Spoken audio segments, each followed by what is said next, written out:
صراحة قبل هذا اليوم عشنا واحد الأجواء اللي هي زوينة بزاف في دور المجموعات. كلها كانت واحد التوتر، كلها كانت واحد الستريس، كلها كانت واحد الفرح والحب من واحد المشاعر اللي هي قوية وجياشة.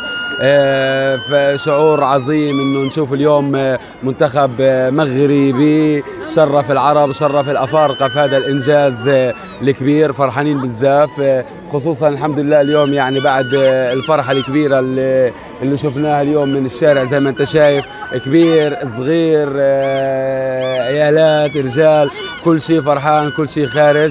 هذا صراحة بدل على الوحدة الوطنية، بدل على حب المغاربة لبلادهم.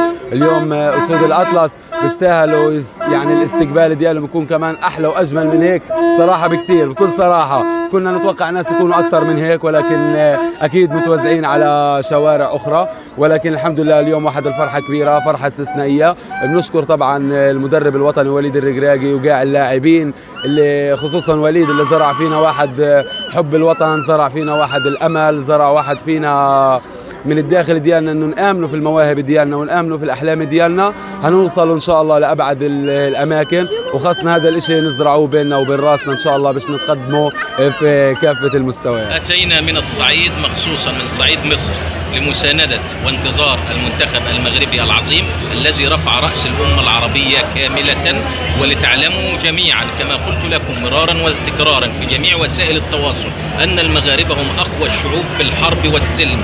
أرجوكم اقرأوا تاريخ المغرب، ليس فقط كرة القدم هي في المغرب، وإنما هناك 12 قرن من الحضارة، من القوة.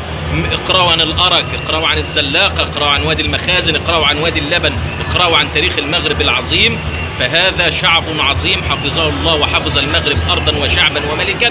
وهذا الإنجاز تم في العصر الذهبي للملك محمد السادس، وفي عصر شعب كريم عظيم ومضياف. هنيئا لكم ومبروك لكم وشكرا.